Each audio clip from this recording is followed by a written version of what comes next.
So these is the three types of neurons: multipolar, pseudo-unipolar, and bipolar. Bipolar means this is the soma of the neuron. Two processes come off the cell body, off the soma. This one will give rise to dendrites, and the other end axons. Pseudo-unipolar, only one process, and that will split to become dendrites and axons. Axon here, and whatever that nerve innervates would be here, the target. Multipolar has many processes coming off the soma.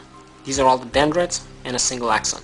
So you will find multipolars motor neurons, the ones that carry out some action, the ones that leave the anterior and side of the spinal cord via the anterior root. Pseudo-unipolar are sensory. They are the ones that sense information, okay, and they send that information to the brain, to the spinal cord and brain. So they would be coming through the posterior root, sensory. And bipolar, you can find those in the retina of the eye and also in the nose, the olfactory nerves. We will only focus on these two. So now you can see that because this one has lots of these triangular shapes, and this one no missile body, so it's the axon hillock, you know that there are dendrites here, many dendrites. So if there's more than one process coming off the cell body, you know it cannot be sensory, because sensory only has a single process coming off of it. So this is a multipolar. Okay, you will have an axon hillock and dendrites coming off from these guys. A sensory only has a single process coming off of it, so it appears circular in shape, because the way they cut the tissue to obtain these neurons, it's difficult to obtain that axon hillock with the cell body, because there's only a single process coming off of these guys, the sensory neurons. Whereas in multipolars, like motor neurons, many processes come off, so it's easy to obtain a section of at least one of these neurons containing the axon hillock.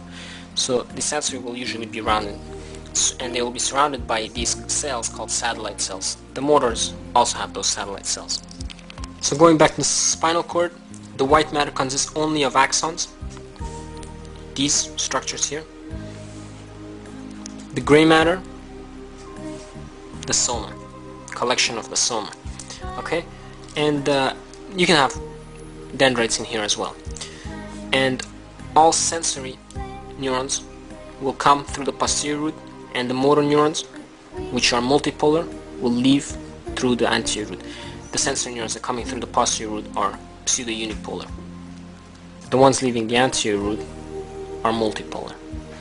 Okay, so that's that. And also, one more thing to mention is that the axon of the neurons can be like this, bare, nothing on it, or it can be myelinated. And myelinated means it contains something called myelin, okay? And myelin is like a sheath, okay, like that, like so, that wraps around them, not the entire length, but leaves some gaps like this, and then another one continues the remaining, and then if it's long, you can imagine there's another one and then another, but there's these gaps left in between them, and these are called nodes of Ranvier. Okay, Ranvier. The purpose of these myelin sheaths is that they insulate the axon, thus preventing the impulse that runs through the axon, from the axon hillock all the way down to the axon terminals. It prevents that impulse from weakening as it travels, and weakening means that the impulse leaks out, because the impulse is really formed by ions moving in and out, and as the impulse travels, ions do leak out, and that weakens the impulse. So this myelin sheath kind of insulates the axon to prevent that leakage, thus ensuring that the impulse stays strong all the way until the axon terminals. And we won't go into detail about the nodes of Ranvier at this moment.